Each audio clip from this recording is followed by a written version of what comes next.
Bismillahirrahmanirrahim. Qul huwallahu ahad. Lagi Ramadan bersama kita. Siap atau tidak, Ramadan akan berpisah dari kita nantinya.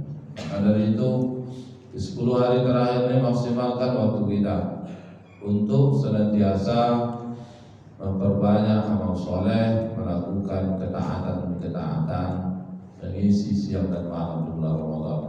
Harapannya nanti setelah Ramadan, kebiasaan rutinitas yang kita lakukan di saat Ramadan itu bisa kita tetap lakukan hendaknya setelah berpisah dari Ramadan.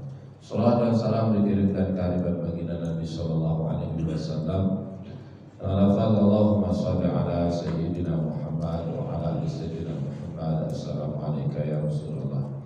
Bapak Ibu yang berbahagia, seperti biasa di hari Kamis pada zuhur ini kita membahas seputar masalah fiqhul muamalatil maliyah, tentang hukum syariat berkaitan dengan pengelolaan harta benda. Maka pada kesempatan ini, mungkin ini pertemuan terakhir di bulan Ramadan kajian fikih muamalah, karena insya Allah pekan depan sudah lebaran, kalaupun tidak kena blokir. Kayaknya enggak, lebaran tak mungkin bisa diblok. Kalau mudik mungkin. Baik Bapak Ibu, maka di kesempatan ini saya mohon maaf nantinya sekiranya ada penyampaian kurang berkenan ya Bapak Ibu sekalian untuk pertemuan terakhir di hari ini. Maka mungkin ke depan pertemuan berikutnya pekan depan sudah tidak ada lagi, kecuali yang Ramadan. Nah, Bapak Ibu yang berbahagia, kita lanjutkan bahasan kita tentang fiqhul muamalatil maliyah. Pertemuan sebelumnya kita sudah bahas syarat-syarat dari akad itu ada beberapa hal. Ya, pertama itu harus saling suka sama suka. Antara minkum. Illa takuna tijaratan antara minkum. Kecuali dengan jalan perniagaan tijarah antara minkum, suka sama suka. Jadi perdagangan itu harus terjadi suka sama suka. Karena prinsip dari akad itu adalah suka sama suka. Tidak boleh ada yang dipaksa. Tidak ada yang boleh dipaksa. Ya, kalau ada yang dipaksa dalam bentuk fisik, maka ini membuat akad menjadi tidak sah. Makanya tarodin. Kalau dalam ilmu bahasa Arab ini tarodin bermakna lil musyarakah. Lil musyarakah itu saling dua pihak. Tarodin, pembeli suka, penjual suka. Maka ini menjadi syarat dalam akad. Tidak boleh ada paksaan, harus saling ridho, saling suka. Ya. Yang kedua, akad itu harus terjadi pada objek yang halal dan baik. Objek yang diakadkan itu halal dan baik. Tidak boleh objek yang halal tapi tidak baik, tidak boleh objek yang baik tapi tidak halal. Tapi harus halal dan thayyibah, halal dan baik. Kalau objeknya haram, tidak halal, maka yang diakadkan dari objek yang haram, maka akad transaksinya tidak sah. Jangankan yang haram, yang halal saja, yang mubah saja, itu yang mubah tapi menjurus kepada keharaman, menolong orang membuat sesuatu yang diharamkan, maka hukumnya jadi haram. Ada kaidah kullu man ana ala maksiatin haram. Setiap aktivitas ana saling menolong kepada ala maksiatin, atas perbuatan kemaksiatan, haram, hukumnya haram. Misalkan jual anggur dijual kepada bapak ibu untuk takjil, maka hukumnya mubah, boleh. Tapi ketika anggur dijual kepada si pembuat minuman keras, maka hukum menjual anggur itu menjadi haram. Kenapa? Karena anggur itu dibuat untuk sesuatu yang diharamkan. Jadi bapak ibu posisi sebagai penjual itu diposisikan sebagai pihak yang menolong orang melakukan maksiat. Ana ala maksiatin haram. Padahal yang dijual anggur, Pak, buah anggur. Tapi anggur yang bapak ibu jual kepada si pembeli itu profesinya kerjanya buat minuman keras. Anggur itu dibelinya untuk dijadikan minuman keras, padahal anggurnya mubah. Tapi ana ala maksiatin haram, hukumnya jadi haram. Atau al wasilatu ilal haram haram, wasilah jalan menuju kepada keharaman, hukumnya jadi haram. Ini tidak boleh. Ya, jual pisau kepada ibu-ibu untuk digunakan untuk perlengkapan rumah tangga, untuk salah satu peralatan dalam memasak, maka hukum menjualnya boleh. Tapi kalau pisau itu dijual kepada seseorang yang ingin membunuh, maka hukum menjual pisau itu jadi haram. Itu termasuk juga bagi bapak ibu yang profesi sebagai pedagang baju, pedagang pakaian, apalagi mau lebaran. Kalau baju pakaian itu trennya dipakai untuk buka aurat di luar rumah, kan pakaian gaya-gayaan lebaran dulu kan, tapi dipakai untuk di luar rumah dan itu buka aurat, ana ala maksiatin haram, maka menjual pakaian itu hukumnya tidak haram. Tapi kalau itu bukan untuk maksiat, untuk buka aurat, memang buka aurat tapi pakaian tren di dalam rumah, tak masalah.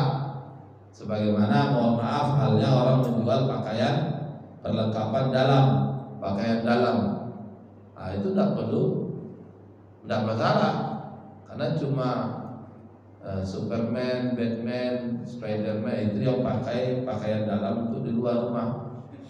Lain dari itu pasti dipakai di dalam rumah, maka hukumnya boleh. Ya.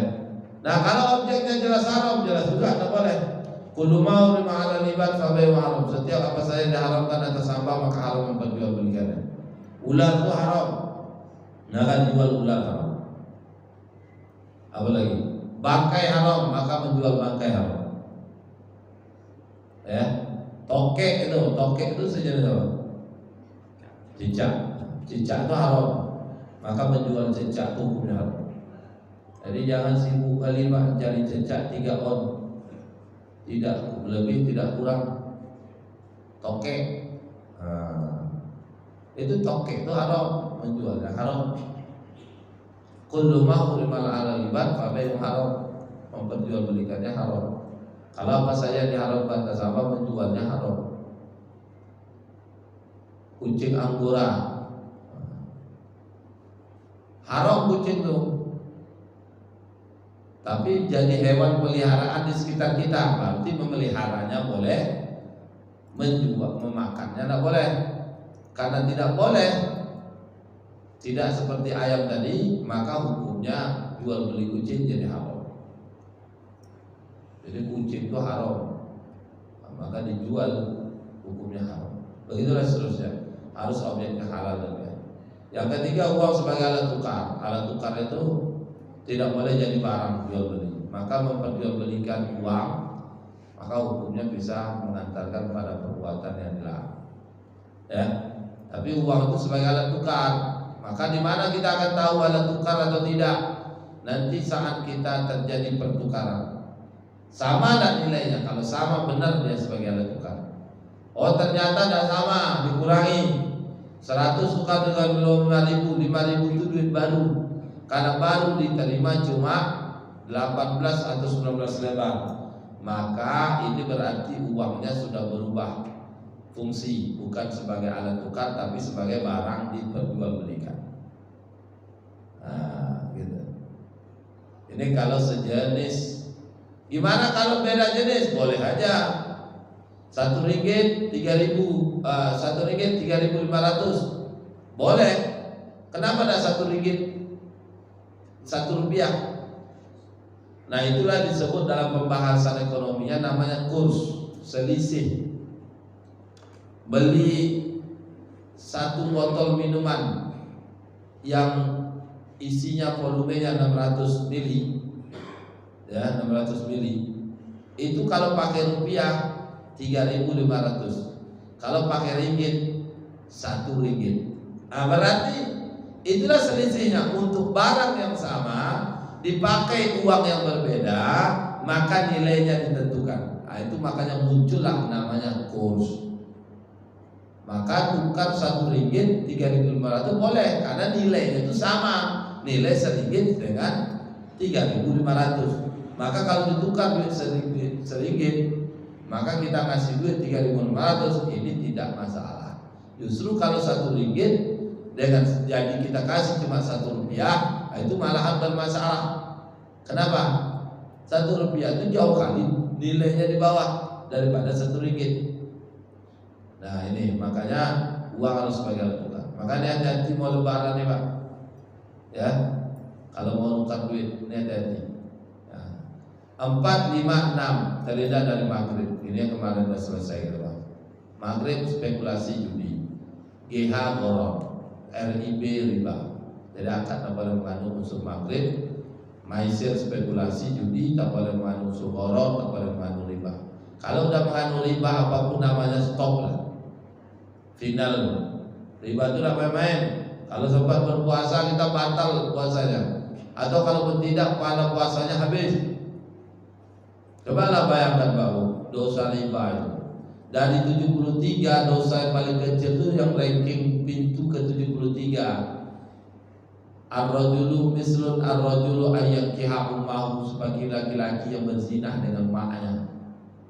Itu dosa paling ringan dari dosa melakukan riba, seperti laki-laki yang berzinah dengan ibu kandungnya sendiri.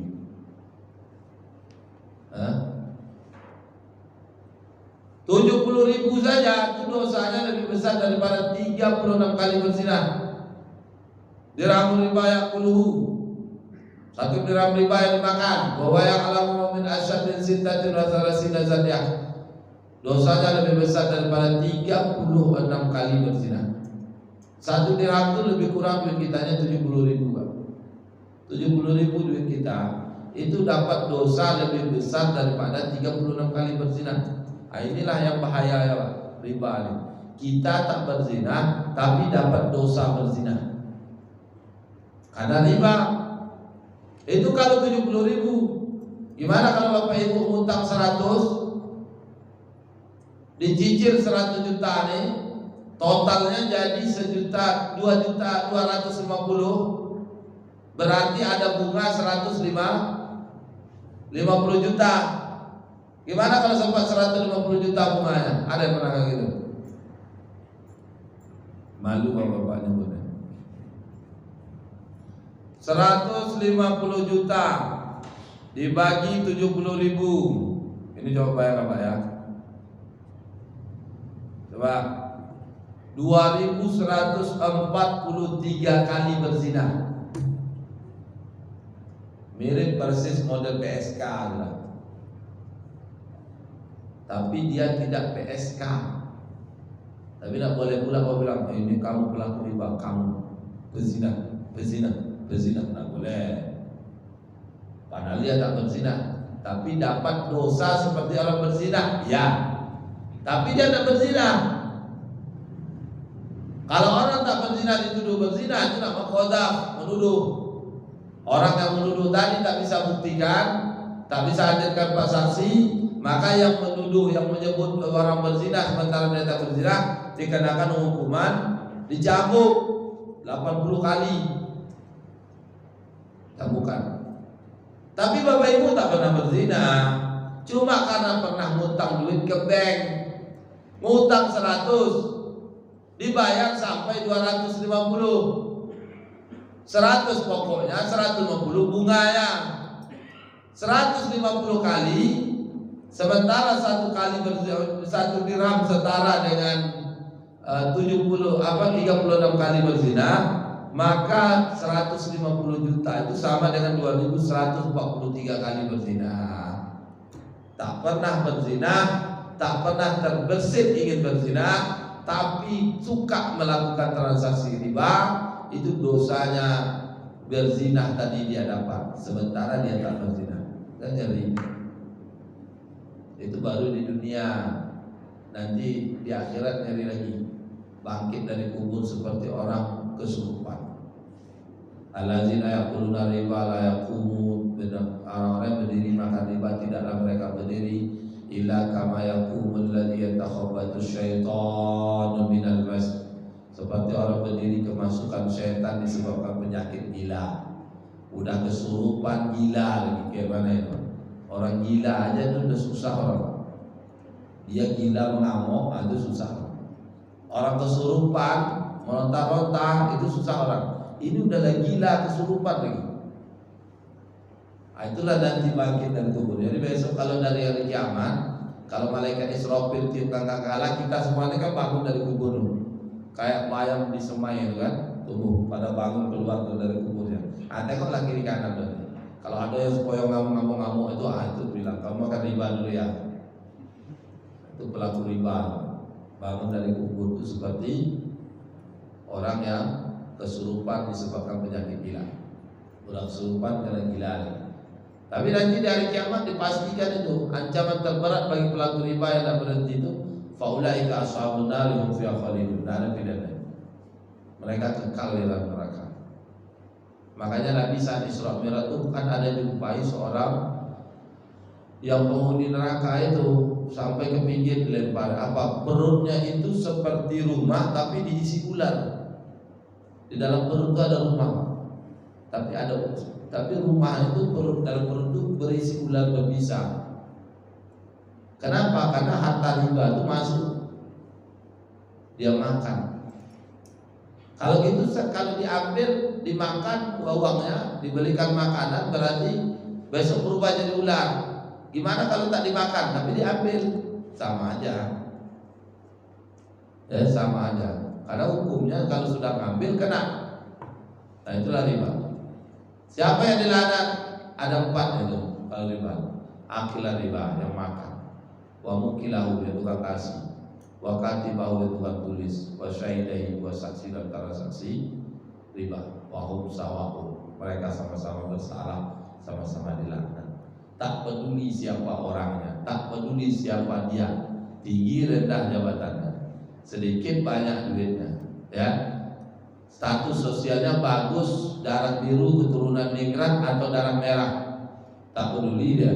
Kalau sudah riba nanti ancamannya mengerikan. Kenapa? Karena yang mengundang, nantang, mengajak Allah dan Rasul untuk perang. Fa'ilam taf'alu fa'zanu biharbin minallahi wa rasulih. Orang yang melakukan riba itu, mereka sudah mengumandangkan perang dengan Allah dan Rasulullah. Maka ini akad harus terhindar. Selanjutnya akad terhindar dari unsur zalim. Tidak boleh ada kezaliman, Pak. Zalim tidak ada. Apa pembantunya? Tidak boleh ada penganiayaan. Tidak ada kezaliman, ya.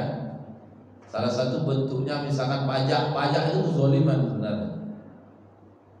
Islam tidak mengenal pajak. Bahkan hati-hati yang bekerja sebagai pajak, la yadkhulul jannah shahibul maqs. Tidak masuk surga para pemungut cukai alias pajak. Maksi itu apa? Sesuatu yang ditarik secara paksaan. Islam tidak mengenal pajak. Kalaupun ada mengenal pajak, ada aturannya 3 syaratnya. Kalau kondisi ini 3 ini ya baru pajak itu diambil. Pertama diambil kalau kondisi ekonomi sedang paceklik, sumber daya alam tidak ada, pendapatan negara kosong, kas negara kosong, paceklik, krisis, baru diambil pajak. Tapi tidak dari setiap rakyat, setiap warga, hanya dari muslim, ingat nih, di garis bawahi, hanya dari muslim yang kaya saja. Ini rahmatan lil alaminnya Islam itu terlihat. Bagaimana kalau orang non muslim tak wajib, baik dia kaya maupun miskin? Hanya muslim yang kaya saja dipungut pajak itu. Bagaimana kalau muslim yang tak kaya? Tak wajib. Siapa muslim yang kaya ini? Terpenuhi 3 kebutuhan, primer, sekunder, tersier. Atau dalam menurut Syekh Abdul Rahman Al-Maliki itu disebutkan hajatul asasiyah, hajatul kamaliyah, kebutuhan pokok, kebutuhan pelengkap. Nah, kalau pelengkapnya yang mana? Sekunder, tersier. Kalau orang itu terpenuhi 3 kebutuhan ini barulah disebut kaya. Primer terpenuhi, sekunder terpenuhi, tersier terpenuhi. ya baru disebut kaya. Ini makan aja susah, punya motor butut, tapi pajaknya harus bayar. Ini kezoliman, telat bayar denda, kezoliman pangkat 2. Ngurusnya susah pula lagi. Aduh, alhamdulillah. Nah ini hati-hati. Tapi tidak hanya motor Pak, apapun bentuknya pajak. Bumi dan bangunan, PBB, itu pajak kan? Padahal bumi dan bangunan itu di tanah di bumi itu kita sudah bayar, kita sudah beli sama pemilik sebelumnya. Kita bangun rumah tempat tinggal kita di situ, tapi kita bayar juga pajak ya, coba ya. Ini tidak kezaliman. Tak apa-apa diambil, tapi dari muslim yang kaya. Tak apa-apa diambil kalau kondisinya paceklik krisis. Kalau sekarang diambil kenapa? Mohon maaf karena pemerintah ini tidak memiliki modal. Ini bukti negara lagi sedang ya bangkrut. Sumber daya alamnya melimpah nih, tapi tak mau diurus. Pemerintahan ini dijalankan perlu modal. Siapa? Dari mana modalnya? Itulah rakyat ini dipalak. Kasarnya Pak, dipalak. Kenapa apa kayak gitu? Beli makanan di restoran ada pajak. Buka restoran ada pajak. Semuanya sederet berpajak itu. Ya. Belanja pun tidak ada pajak. Nah itu, ini kezaliman. Ya, padahal sumber daya alam kita banyak. Maka dalam akad tidak boleh ada kezaliman.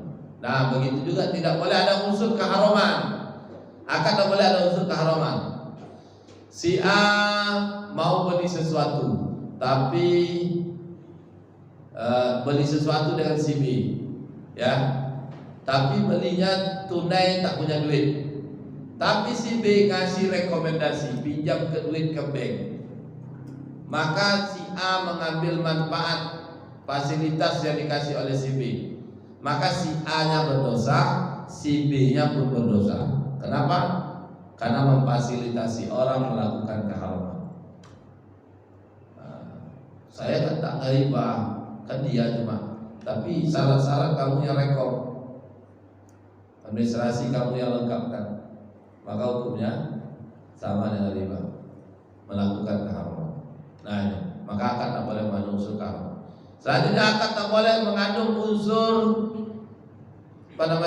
unsur dua syarat ya, unsur yang ta'alluq bersyarat, terikat satu sama lain.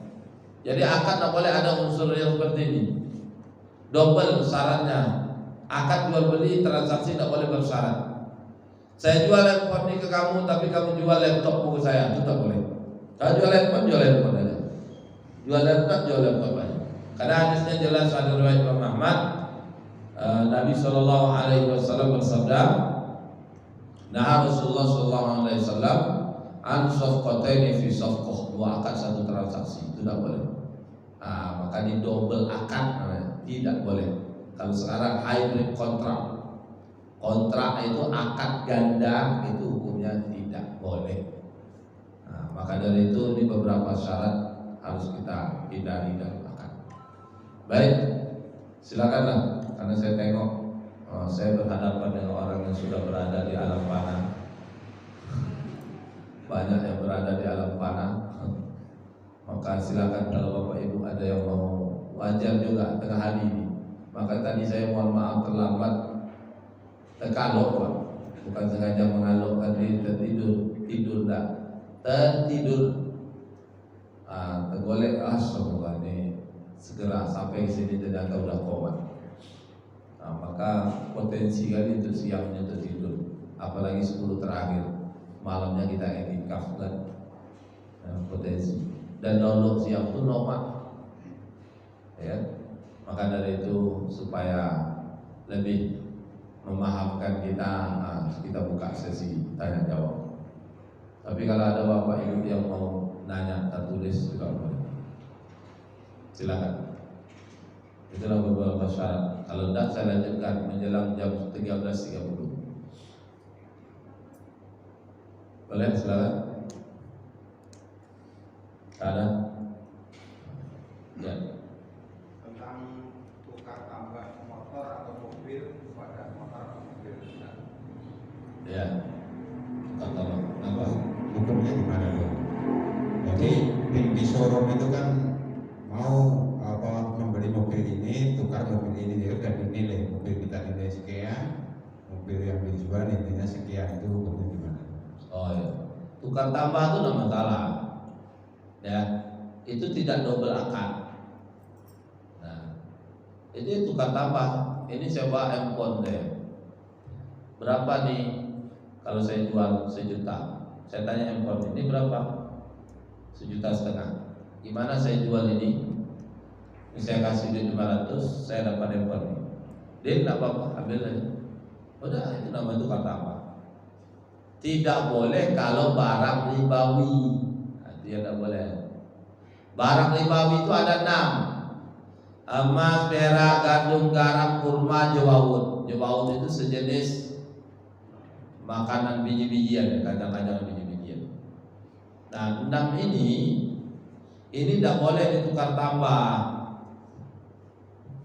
Ya, az-zahabu bil-zahab, emas sama emas, wal fiddatu bil fiddah, perak sama perak, wa tamru bil tamri, kurma sama kurma, was sa'iru bis sa'iri, gandum sama gandum, wal milhu bil milhi, garam sama garam, wal bur bil bir, jawawut sama jawawut, matalan bimislin, kalau dia ditukar sama, waznan biwaznin, timbangannya harus sepadan. Ya dan biyadin, harus langsung cash, tunai, tidak boleh dikredit. Faman zada awis tazada faqad arba. Siapa yang memberi tambah awis tazada atau minta tambah, maka ini riba.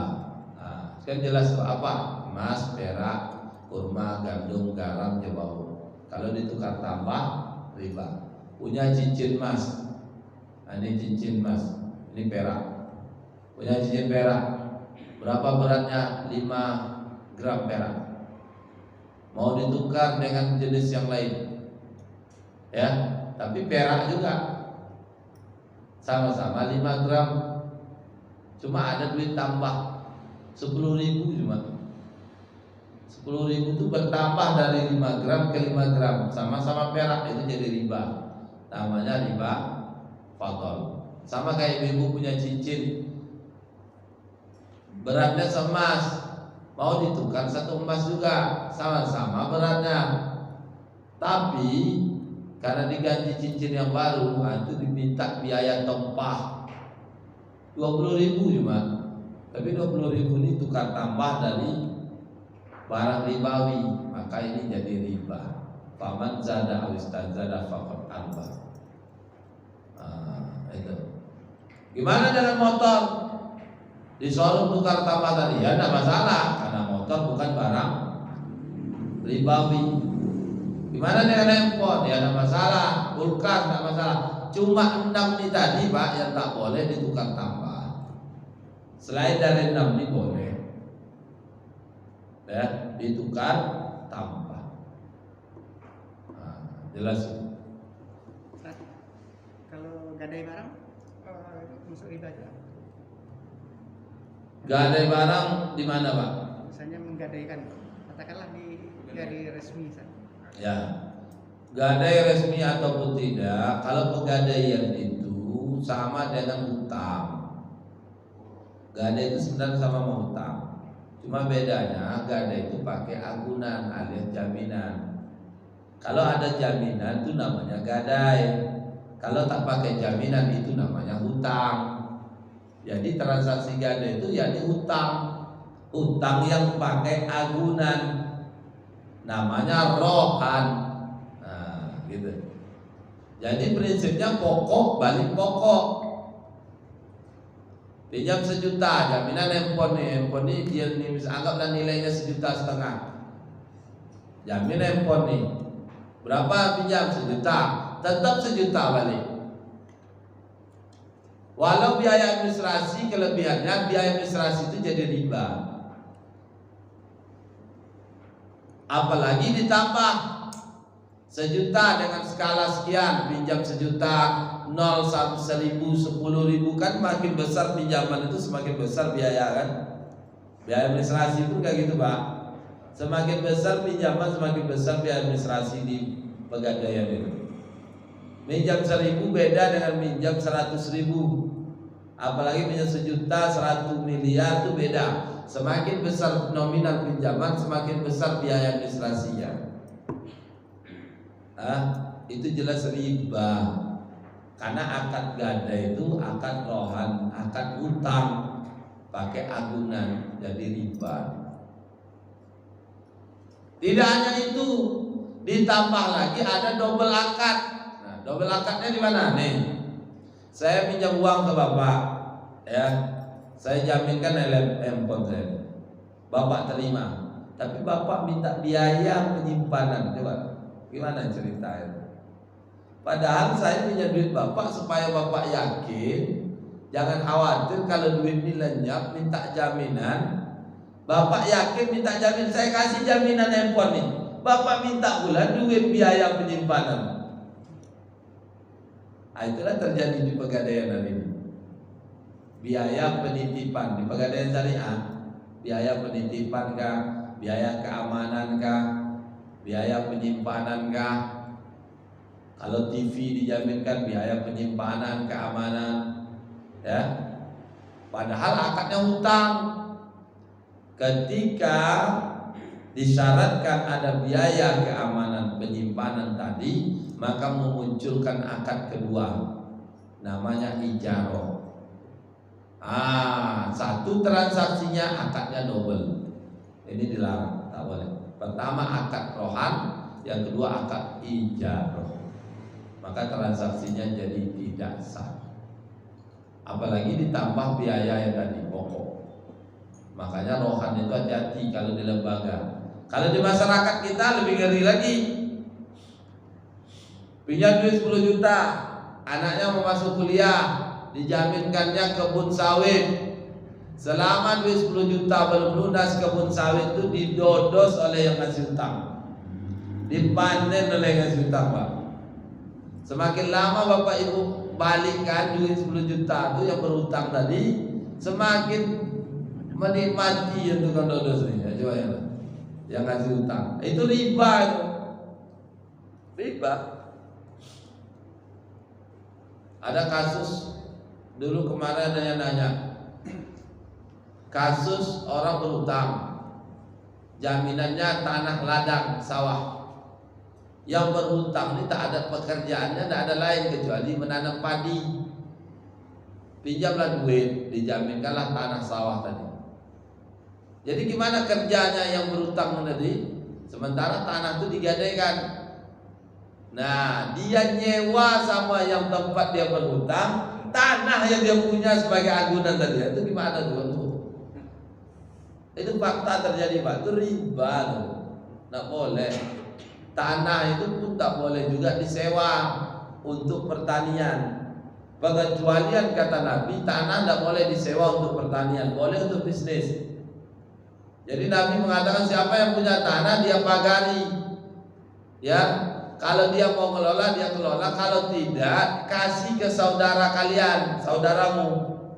Artinya kalau Bapak punya tanah 1 hektar, ada orang menanam di situ, itu tak disewa. Kalau untuk pertanian tak boleh, kecuali untuk bisnis boleh. Ya, ada orang mau bercocok tanam, dia cocok tanam situ, sewa 1 hektar ini berapa? Itu hukumnya haram.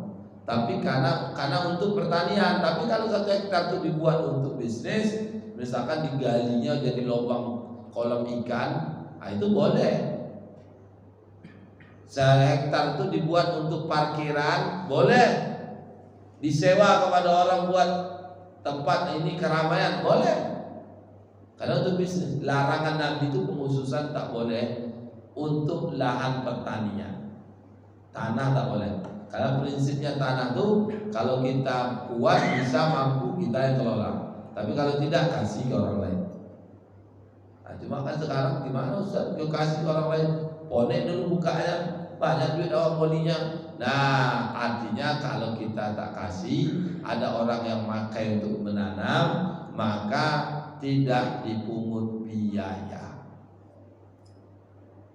Bersyukur malahan kita, karena dulu di masa Umar Bapak Ibu, orang yang punya lahan pertanian lewat dari 3 tahun tak dia kelola, maka lahan itu akan diambil oleh negara, dicabut kepemilikannya. Makanya itu orang tua-tua dulu kalau dia punya tanah berhektar-hektar, dia tanami di tanah itu pohon keras. Ya kan, orang tua dulu kayak gitu, tanaminya jengkol, tanaminya durian, tanaminya rambutan. Kenapa? Karena ini menghindari. Dulu pernah ada aturan di masa Khalifah Umar bin Khattab ketika Islam diterapkan, tidak boleh tanah itu nganggur. Kalau nganggur lewat dari 3 tahun kepemilikannya dicabut. Itu lahan pertanian, Pak.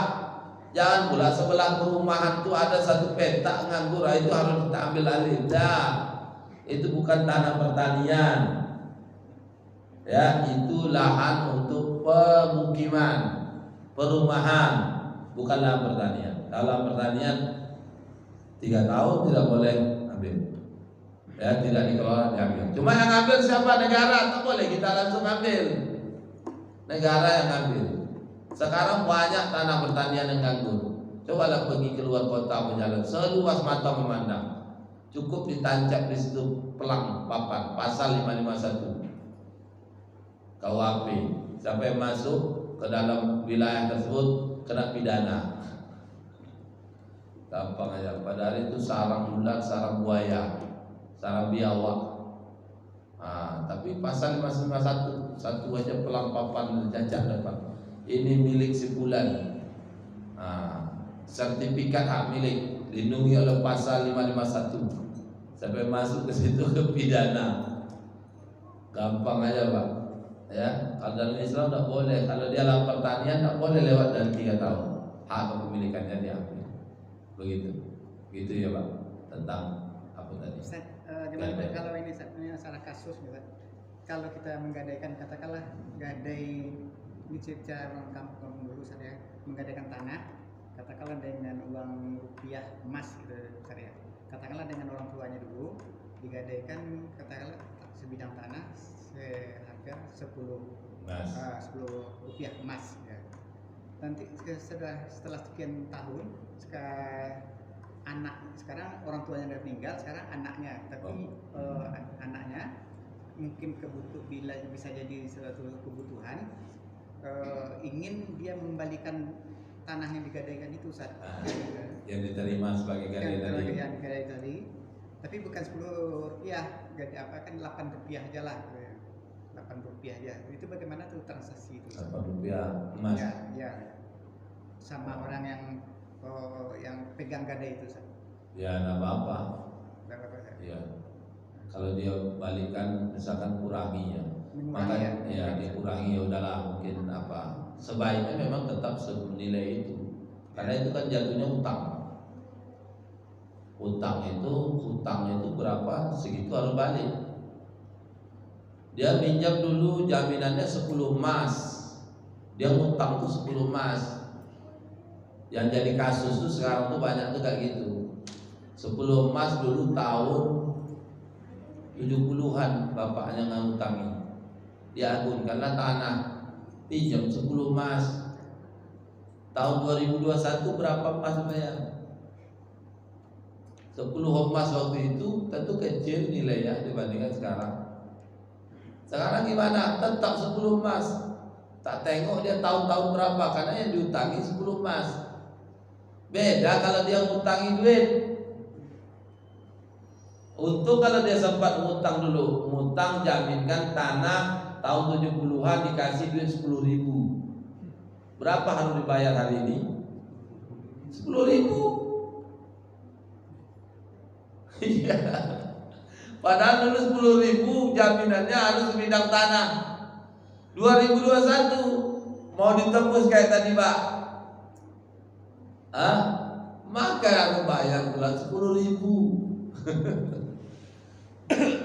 Berapa tuh jauhnya nilainya tuh. Itulah mata uang kita tuh tidak punya jaminan yang jelas. Rentan karena inflasi. Maka dari itu Pak, kasus yang tadi boleh aja. Beda dengan tadi. Baik, silakan. Ada yang lain? Menyewakan tanah pertanian yang untuk PT misalnya menanam ubi sekian puluh hektar atau menanam tebu. Ya tetap tidak boleh. Baik ke PT maupun ke orang. Yang namanya lahan pertanian, untuk lahan pertanian tanah itu disewa tidak boleh. Kecuali untuk bisnis, berarti selain pertanian. Untuk lahan parkir kah, terlepas dari unsur ada maksiatnya. Uang untuk misalkan pasar malam misalkan ya, kan bisnis itu. Secara hukum sewanya boleh, itu tadi. Tapi kan misalnya itu ajang maksiat, berarti wasilah mengantar keharaman, tak boleh. Disewa ke PT untuk nanam jagung sekian hektar, ya tetap tidak boleh. Jangan nanam jagung, buat tanah warga itu dikelola oleh PT untuk nanam sawit, tetap tidak boleh. Kalau itu akadnya akad sewa, ya akad sewa, itu tidak boleh. Baik itu Pak. Ada yang lain Ibu? Ada? Ya silakan.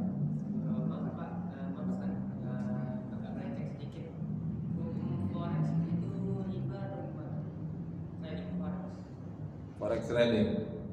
Ya tidak boleh. Itu kan perdagangan uang. Tapi kalau di bidang emas?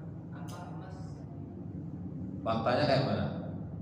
Kalau dari hitung-hitungan yang saya pelajari misalnya, hitung-hitungannya udah kayak ada yang dari belum. Nggak ada bunga. Faktanya kayak mana? Modelnya bisnisnya kayak mana? Jual beli emas dengan nilai emasnya itu. Beli emas sekarang, ya kan?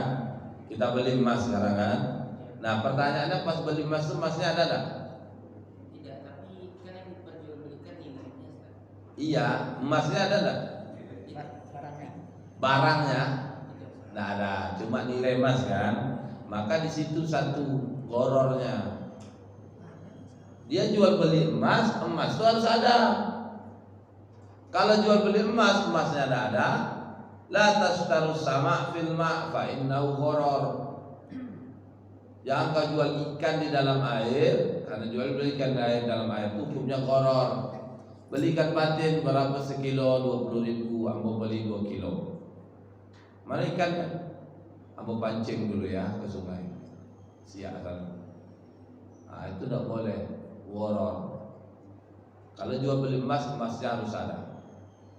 Ketika transaksi emas tidak ada, waktu itu kita bertransaksi, besok pula baru dikasih emasnya. Walaupun emasnya ada, tapi ditunda menyerahkannya. Itu pun jadi riba, namanya riba nasi'ah. Apalagi emasnya yang tidak ada. Kita jual beli dengan nilai emas, emas sudah ada. Berarti ini akal-akalan sebenarnya. Gharar. Ditunda saja Pak, itu tidak boleh. Buat cincin 5 emas, ditulis inisial huruf nama kita. Tak ada di toko emas tuh. Berapa duitnya? 1 emas 2.50.000. 5 emas berarti 10.500.000. Nah ini pitis 10.500.000. Buatkan cincin. Cincinnya langsung terima? Kan tidak kan? Dibuat dulu kan? 3 hari lagi baru kita datang dapat cincinnya. Maka itu jadi riba nasi'ah, tak boleh. Walau cash atau tidak. 20.500.000 dikasih 10 juta ya. 10 juta nanti udah dapat cincinnya ya, tetap juga tak boleh.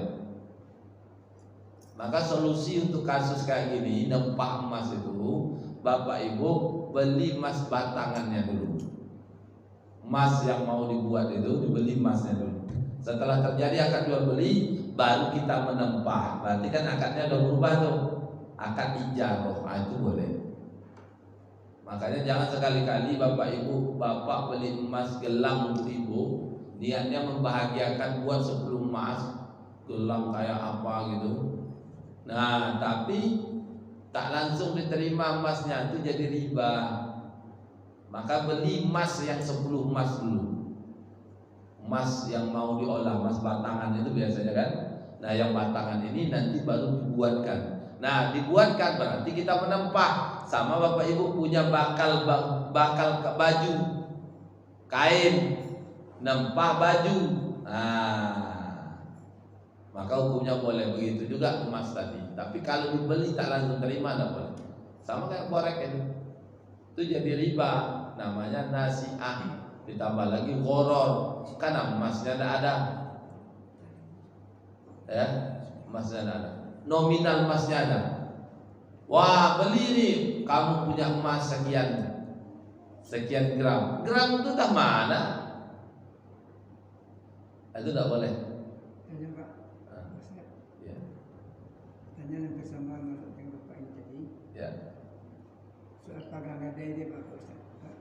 Jadi orang menggadaikan tanahnya atau sawahnya lah sama kita dengan berupa emas misalkan atau 10 emas gitu misalkan. Jadi sebagai sawahnya kita kelola selama dia membayar uang pinjamannya sendiri. Jadi apa kita yang mengelola sawahnya ini, tanahnya ini, sebelum dia bisa membalikkan pinjamannya tadi, melebihi daripada waktu yang ditentukan. Apa kita yang mengelola itu termasuk riba juga? Ya, berdosa atau tidak? Ya. Ya, berdosa atau tidak? Nah, kalau akadnya hutang qad itu tak boleh. Bapak, saya pinjam duit ke bapak ya. Pak, pinjam Pak duit 500. Apa jaminan kamu? Ini saya tinggalin handphone. Handphone ini tak boleh bapak pakai.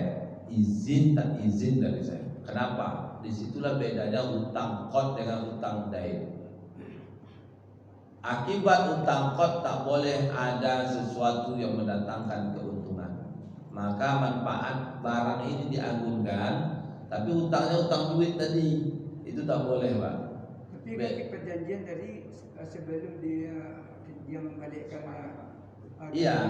Sawahnya, tanahnya kita kelola. Iya, itu sama kayak tadi. Bapak punya tanah, saya punya tanah, punya duit ke bapak, Pak punya duit 10 juta, ini jaminan ke tanah saya nih. Baik, bapak kasih 10 juta. Sebelum saya balikkan 10 juta itu, tanah saya tadi bapak pakai untuk menjaga tanah, maka itu hukumnya riba. Jadi tidak ada bagi yang punya duit apa untungnya Pak? Nah, makanya di sini titik bedanya, Pak. Ya. Akad itu ada tujuan akad itu mencari keuntungan. Namanya akad muawadhah. Apa jenisnya? Jual beli, sewa menyewa, upah mengupah, kerjasama. Itu akadnya tujuan mencari profit, untung.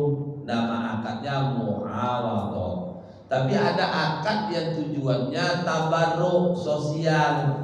Tidak ada cerita untung. Apa contoh akadnya? Hutang piutang, gadai, pinjam meminjam, dan lain-lain. Tinggal kita dudukkan aja. Maka kalau bapak bercerita, apa untungnya saya mengutangi orang, berarti tidak salah dalam mendudukkan akad. Akad hutang tidak ada cerita untung. Tapi ini tertulis dalam gadai Pak. Betul, Pak. Itu makanya dalam perjanjian itu tetap tidak boleh suka pun sama suka. Karena akad utang gadai itu akad yang sosial, tak ada cerita untung rugi. Disitulah ketentuan Islam. Tapi kalau mau cerita untung rugi, jual beli, kerjasama, syirkah, itu harus jelas untung ruginya. Sewa menyewa, upah mengupah. Saya Pak, bapak ajak kerja. Pak, ayo Ustaz, kerja yuk sama saya. Saya nanya, kerjanya apa? Ikut aja lah. Baik. Gaji saya berapa, Pak? Wah, lu kerajulan dinanya gaji. Itu malah boleh. Orang bekerja cari untung. cari duit. Maka ketika dia bekerja harus jelas berapa gajinya. Justru salah kita tidak menyebutkan gajinya. Kayak yang lazim ini. Kenapa? Karena akad kerja, akad itu masuk upah mengupah, itu masuk dari sisi pembagian akad, tujuannya muawadah, bisnis, cerita untung. Makanya kalau ada orang jual-jual buah itu Pak, karena bahasanya sama, karena sekampung katanya, kenal pun tak pernah kenal Pak, ketemu kenalnya Pak jual buah aja. Dia bilang, oh awak sekampung nih, adalah awak jual modal aja kok. Karena awak sekampung, itu dua kemungkinannya. Kalau dia tak bongak, dia menipu. Kenapa? Karena jual beli itu untung. Beda kalau gadai tadi Pak, tidak boleh, walaupun sepakat. Ya, walaupun sepakat. Bapak mau pulang kampung, Bapak titip motor ke saya, itu akadnya nitip. Nitip itu akadnya tabarruk, tolong menolong. Maka tidak ada cerita untung. Tapi kalau nitip, boleh motor yang Bapak titip, mobil yang Bapak titip, saya pakai, tapi ada izin dari Bapak. Karena akadnya titipan, wadi'ah. Beda kalau hutang. Kalau hutang sama sekali, izin tak izin tetap tak boleh. Karena hutang qad, ya, ada keuntungan. Kullu qardin jarra manfa'ah fa huwa riba.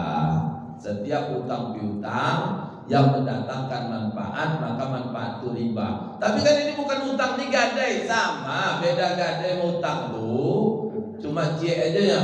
Ada jaminan, ada tak jaminan. Kalau pakai jaminan dia namanya rohan gadai.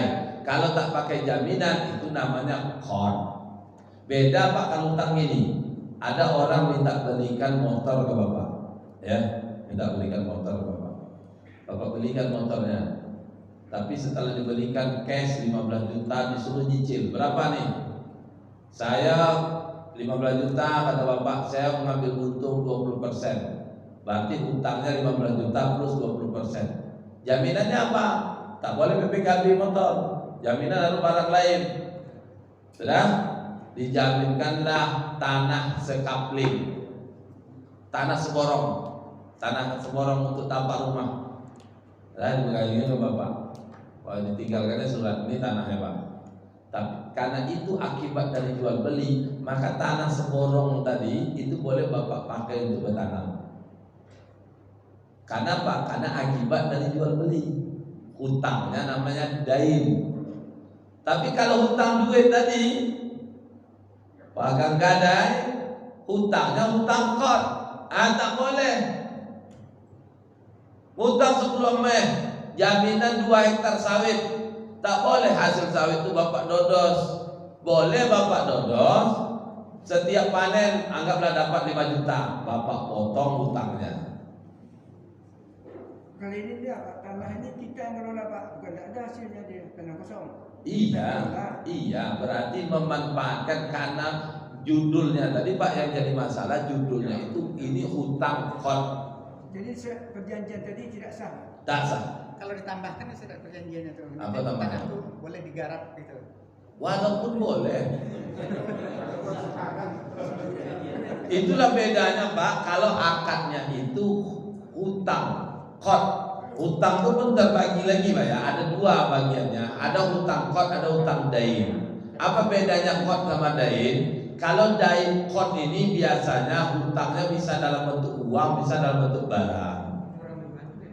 Ngutang beras, balikan beras. Hutang duit, balikan duit. Ini namanya hutang dain. Tapi hutang qard, mohon maaf, hutang qard. Maka ini tak boleh ada tambahan. Nah beda kalau hutang dain. Hutang dain itu transaksi yang tidak tunai, itu namanya dain.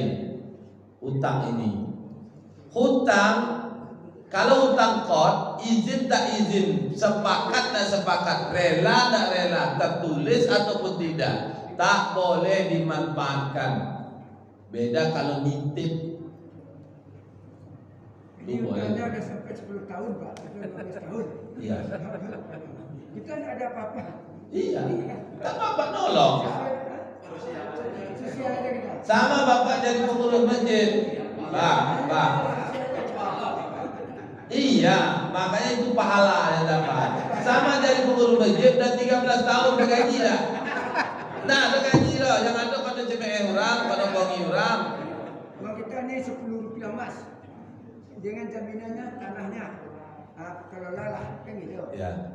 Kalau ini kita kelola, nanti baru dia mau bayar nanti atau 15 tahun, 20 tahun, tidak tahu dia balikan uang kita. Tapi kalau tidak ada dia balikan kita tidak dapat apa-apa.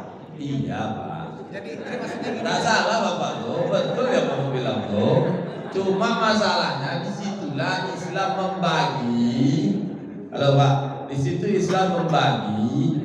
Ada akad yang tujuannya dibolehkan mencari untung. Ada akad yang tujuannya tak boleh cari untung, sosial. Jadi kita jatuh ke sosial Pak. Ya kan gitu jatuh ke sosial. Makanya kata Allah, nanti baca Al-Baqarah 245. Kasus bapak tadi, kondisi bapak tadi Pak, itu Allah jawab di 245 surah Al-Baqarah. Man dzalladzi yuqridullaha qardan hasana. Siapa saja yang telah menghutangi Allah dengan hutangan atau pinjaman yang baik. Jadi bapak tadi itu orang butuh anaknya mau sekolah, gaya mengganti. Bapak nak cari untung, cuma bapak minta jaminan supaya jangan ya ada keyakinan lah hasilnya. Nanti tak bisa bayar gimana? Ada jaminan. Nah itu sama statusnya bapak menghutangi Allah Subhanahu Wa Taala. Man dzalladzi yuqridullaha qardan hasana. Apa kata Allah? Kalau bapak lakukan tadi, fayudha'ifahu lahu ad'afan katsir. Allah akan balas dengan balasan yang banyak dan berlipat ganda. Yang membalas Allah. Maka dalam konteks ini tidak cerita untung dari manusia, sosial untuk karena berhutang dari menghutangi Allah, maka Allah yang membalas dengan kebaikan dan pahala. Ini namanya qard. Tapi beda Pak kalau akad utang yang lain, misalkan utang dain tadi boleh. Pak, belikan saya handphone Pak, banyak anggaran-anggaran yang harga-harga 1 juta lah. Bapak belikan handphone nih cash 1 juta. Nih handphonenya. Saya modalnya 1 juta nih. Berapa kau bayar? 1 juta plus berapa persen kau mau ngasih ke saya? Boleh. Oh, 1 juta plus 25%. Berarti 1.250.000 misalkan ya. Boleh bapak ambil untung nih. Karena akadnya boleh, muawadah namanya. Akadnya dibolehkan oleh Islam untuk cari keuntungan. Tak salah, boleh. Boleh, tak bapak tak mau ngambil untung. Tapi kalau akad hutang, kita tuh menghutangi Allah, Allah yang harus balas. Ternyata kita minta balasan dari selain Allah, bukan kebaikan yang dapat murka. Itulah riba. Jadi kalau bapak bilang apa untung kita? Memang tidak ada untung, akadnya sosial. Sama seperti orang gotong royong ke masjid, tak ada mengharapkan gaji.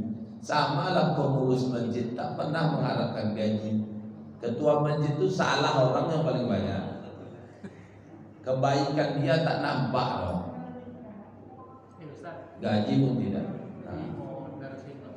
Jadi sebetulnya kan umpamanya gajinya 5 tahun, ternyata 10 tahun terima kasih. Nah ini solusinya bagaimana Ustaz untuk pemanfaatan? Nah, ya berarti dari 5 tahun, terlewat 5 tahun. Ya, Bapak ini kan menunggu utangnya untuk dibayar, ya. Tapi tidak ada apa yang tidak ada kemampuan dari pihak yang berutang. Nah, maka di sini duduk lagi. Itulah perlunya agunan untuk dijual. Dijual menebus hutang. Itulah perlunya jaminan tadi. Tapi tak boleh bapak bilang kalau tak selesai kamu dah 5 tahun jaminanmu hangus. Tidak. Itu tak boleh. Jaminan ini sawah tanah ini. Nanti kelolalah tanah ini. Nanti berapa tahun? 3 tahun, 4 tahun. Uangnya dikembalikannya sama kita sebanyak yang dia. Selama 3 tahun itu diizinkannya boleh dipakai. Ya. Tertulis kan? Ya, Pak. Saksi-saksi. Tapi kalau yang tadi Ya, makanya kalau kasus bapak tadi Pak, kasus bapak tadi itu tetap tak boleh tanahnya dikelola karena akadnya sosial. Tapi gimana udah 3 tahun dia tidak bisa pula melunasi, panggil dia, utangmu gimana? Kita akan sepakat 3 tahun nih. Memang saya tak bisa, gimana caranya? Aku mau ngasih perlu duit juga. Itulah perlunya tanah tadi sebagai agunan, dijual. Boleh dijual. Tapi boleh pula bapak yang beli. Tapi bapak beli harus sesuai harga nilai pasar. Jangan mentang-mentang orang utang, aku tak mau tahu. Utang kau 3 juta, aku sanggupnya 2 juta atau 3 juta. Padahal pasar 5 juta itu misalnya Pak ya. Yang kayak gitu tak boleh. Pasaran tanah itu 5 juta. Karena dia berhutang, tak mau tahu, ya udah, aku sanggup 3 juta aja sesuai utang lo. Lebih dari itu tak mau lah. Kalau tidak kau balikan, minta duit 3 juta. Kau balikan tanah kau jual 5 juta. Terpaksa yang kayak gini tak boleh. Riba. Kita kan tidak bisa juga menjual. Hah?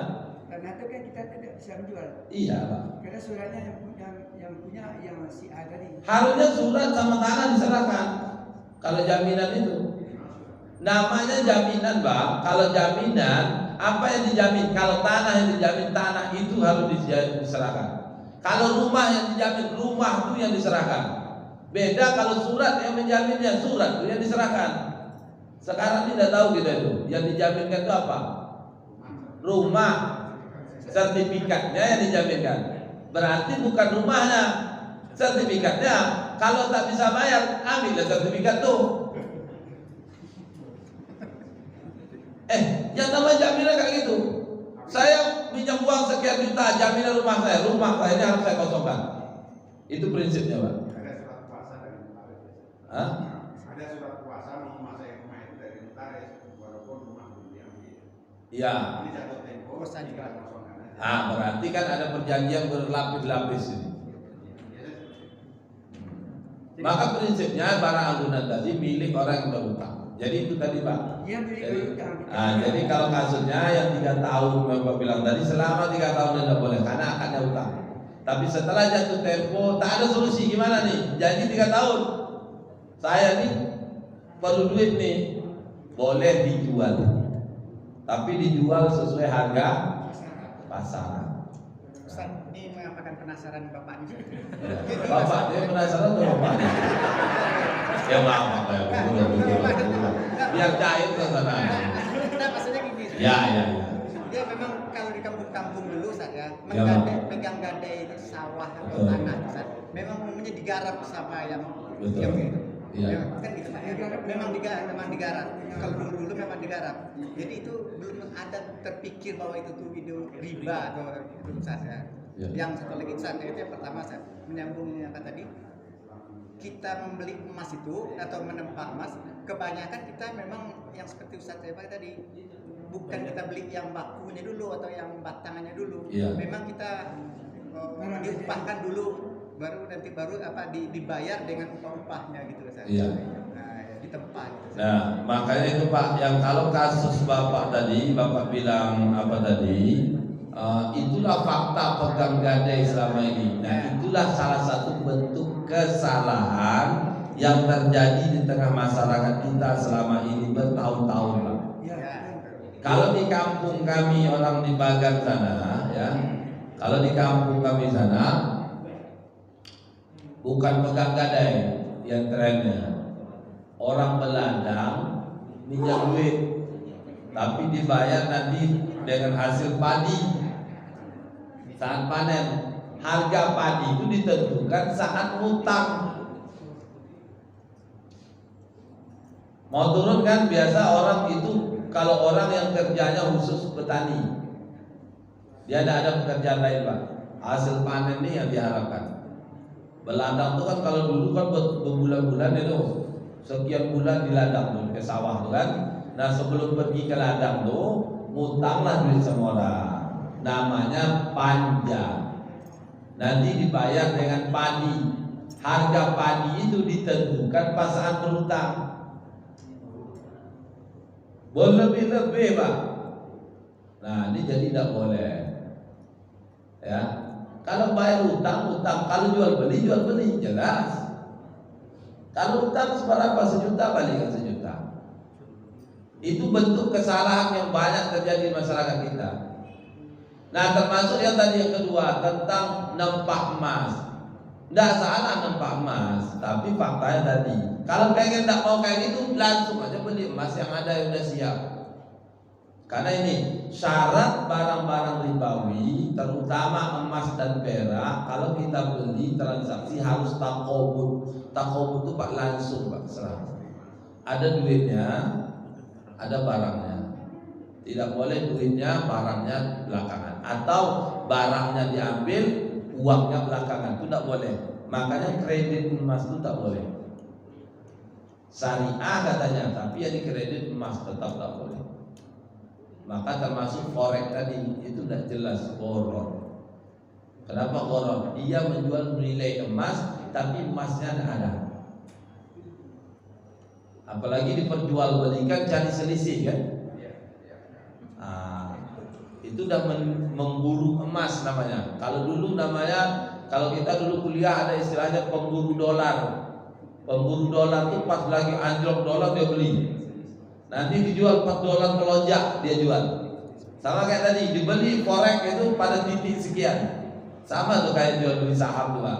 Pada titik segini baru boleh dibeli. Nanti dijual kalau udah lewat ini. Makanya dibeli pagi jam 10 udah dijual karena udah naik, masuk pada hitung-hitungan untung. Nah, yang kayak gitu sama dengan menimbun. Ya. Sama dengan menimbun. Ini yang Allah ancam nih dalam surah At-Taubah. Surah At-Taubah ayat, dalam surah At-Taubah apa kata Allah? Ayat 34. Walladzina yaknizuna az-zahaba wal fiddata, orang-orang yang menimbun emas dan perak, yang ada itu menimbun. Makanya orang menabung beli apa tujuannya harus jelas Pak. Saya beli emas untuk perhiasan untuk istri saya pakai, jelas itu. Beli emas nanti tabungan investasi karena nilainya tidak turun untuk anak saya 4-5 tahun lagi kuliah, boleh. Saya beli emas untuk mau bangun rumah, investasi rumah. Mau nanti udah cukup, saya jual, saya mau bangun rumah, boleh. Itu nabung namanya, idkhar namanya. Atau bagi yang bujang, saya nabung lah, tapi kumpul duit, kumpul emas. Untuk apa? Untuk menikah, nabung namanya, idkhar namanya. Tapi kenapa kau beli? Tidak ada, beli aja. Kenapa kau nabung nyimpan duit ke bank? Ya tidak ada, nyimpan aja. Tak ada jelas. Maka ini ancamannya. Orang yang menimbun emas namanya kanzul mal.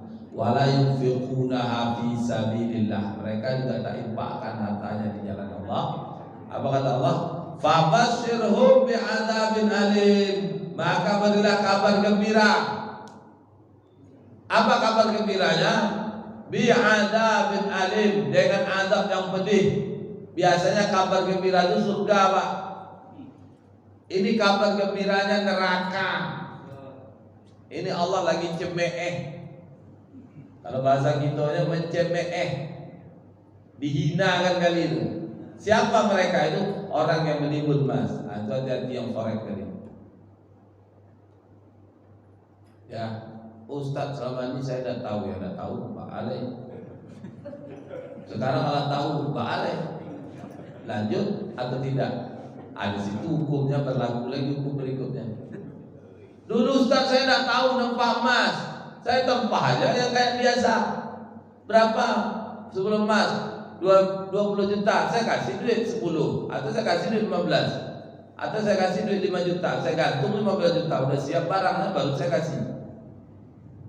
Karena tahu, ini sekarang udah tahu itu ternyata riba, gimana lagi?